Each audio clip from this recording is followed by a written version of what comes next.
Assalamualaikum warahmatullahi wabarakatuh. Halo dan salam sejahtera untuk kita semua. Bersama saya, Andriansah, kita akan membahas sebuah isu yang sangat penting dan berdampak langsung pada kehidupan sehari-hari masyarakat Indonesia, yaitu inflasi. Dalam laporan kasus ini, saya akan mengulas perkembangan inflasi di Indonesia dari tahun 2021 hingga 2025, serta tantangan, respon kebijakan, dan solusi yang diambil oleh pemerintah dan Bank Indonesia. Apa sih itu inflasi?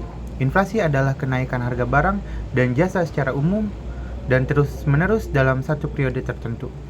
Inflasi yang tinggi akan menurunkan daya beli masyarakat. Sebaliknya, inflasi yang terlalu rendah juga bisa menghambat pertumbuhan ekonomi.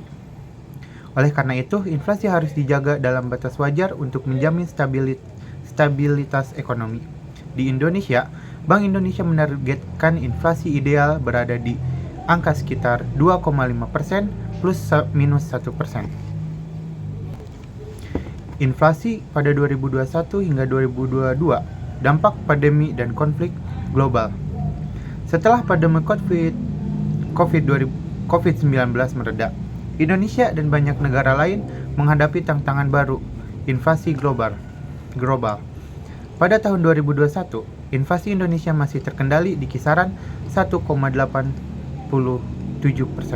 Namun, memasuki tahun 2022, inflasi melonjak tajam mencapai 5,51%, tertinggi sejak 2014. Kenaikan ini disebabkan oleh beberapa faktor, yaitu gangguan rantai pasok global pasca pandemi, kenaikan harga energi dan BBM, konflik Rusia dan Ukraina yang memicu kenaikan harga pangan dan pupuk dunia, serta tekanan pada nilai tukar rupiah akibat ketidakpastian global. Dampaknya, harga kebutuhan pokok seperti beras, minyak goreng, telur, dan cabai mengalami lonjakan signifikan. Masyarakat menengah ke bawah paling merasakan dampaknya. Respon pemerintah dan Bank Indonesia. Untuk menahan laju inflasi, Bank Indonesia menaikkan suku bunga acuan secara bertahap sejak pertengahan 2022. Pemerintah juga melontarkan subsidi energi, mengendalikan harga pangan strategis, dan memperkuat kerjasama lintas sektor melalui TPID, Tim Pengendali Inflasi Daerah. Hasilnya mulai terlihat di tahun 2023, di mana inflasi turun drastis menjadi sekitar 2,6%, kembali ke kisaran target nasional. Selain itu, strategi distribusi digital, cadangan pangan nasional, dan operasi pasar turut membantu menjaga harga tetap stabil. Proyeksi dan tantangan 2024 sampai 2025. Meski inflasi sudah melandai, tantangan tetap ada di tahun 2024 dan 2025. Beberapa potensi resiko inflasi ke depan antara lain dampak El Nino yang dapat mengganggu produksi pangan, volatilitas harga energi global, dan ketegangan geopolitik yang belum sepenuhnya pulih. Oleh karena itu, pemerintah harus mendorong diversifikasi pangan lokal, efisiensi rantai pasok, dan stabilisasi harga pangan melalui kebijakan cadangan nasional.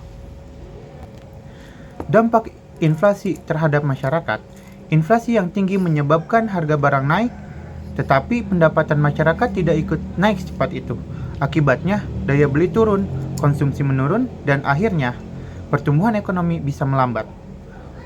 Kelompok yang paling terdampak adalah masyarakat berpendapatan rendah. Karena itu, perlu intervensi pemerintah yang cepat, tepat, seperti bantuan sosial dan subsidi langsung. Berdasarkan kondisi tersebut, saya menyampaikan beberapa rekomendasi. 1.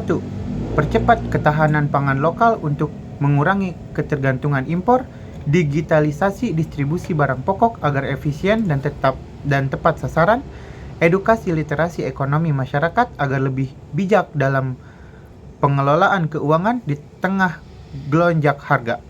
Inflasi bukan hanya soal angka, tapi tentang keberlangsungan hidup masyarakat. Oleh karena itu, kita semua, pemerintah, swasta, dan masyarakat perlu bekerja sama menjaga stabilitas ekonomi.